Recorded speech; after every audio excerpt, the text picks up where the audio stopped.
আমরা অনেক কিছু বুঝি, কি বোঝো? বুঝো না বুঝার ভান করি। কে ওইটা করিয়ে থাও কে? মানুষ ভাবে আমি অবুঝ, টিকটকের ফেরু চাইলেই কাপাইতে পারি আমি অনেক সবুজ।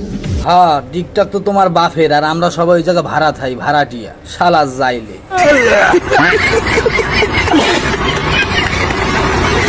তোমারে দেখার পরে তাই কি হয়েছে দেখার পরে?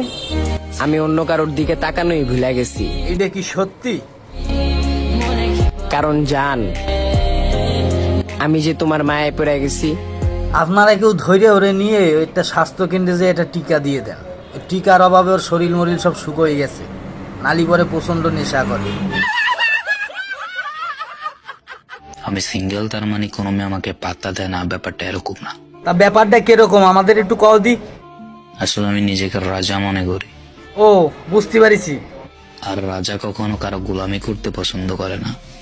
ওরে প্রতিভা, ওরে ধরে নিয়ে আপনারা কেউ একটু চলচ্চিত্রে দিতে পারেন, ও ভালো সিনেমা করতে পারবে, ও সাকিব খানকে পিছনে ফেলাই দেবে। এতদিন আমারে খুসা মেরে কথা কইছস, ভিডিও বানাইছস, আমি তোরে কিছুই বলিনি। কিডা এই কামটা করছে কিডা? কারণ কারোর পিছনে লাগতে আমার ভালো লাগে না, কারোর খুসাইতেও আমার ভালো লাগে না। সেটা তো আমি জানি এখন আমার বাপরে স্ক্রিনে তুইলা কথা কইস না, কেডা এটা করছে কিডা? মাদাস তো মানুষ দিনস তোরে পাসপোর্ট ছাড়াই চান্দের দেশে পাঠাই দিমু। পুরা তো ভালো হবি না, খারাপ কাজ উনি করে, নৌকায় নাচে উনি 500 টাকার জন্য। তো ওর বাপরে নিয়ে কথা কর কি দরকার ছিল তোকে?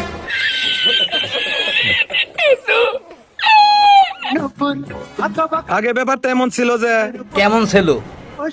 শুধু তোমারই ভাল লাগতো, তা এখন কি হয়েছে? তোমার সাথে তোমার বান্ধবীরও ভাল লাগে। সেটা তো হবেই, কারণ তোর তো চরিত্র খারাপ শালা, তুই যাইলে শালা মাছ ধরিস। মাঝে মাঝে ভাবি, কি ভাবো? স্বামীর বউ না হয়ে যদি স্বামীর হাতের ফোনটা হতে পারতাম, কারণ কি? তবু আমার দিকে কিছুক্ষণ তাকিয়ে থাকতো। এই ভাবনাটা বাদ দেয়, ওটা হলি পরে তোমার তো চাপতি চাপতি গরম করে ফেলাই দেবেন। এই দুনিয়ায় দাম নাই বালার, কারণ কি? মাথার চুল কুরসি কালার, বস্তিকে মতন ভালো করেছি, নিজেরটা নিজেরই করতে হইব, সেটা তুই ঠিকই বলেছিস। দরকার নাই কোনো শালার। আহা, পাদে নাই গন্ধ, কি সুন্দর ছন্দ। আমি বলতেছি আমি না, তুমি নাকি?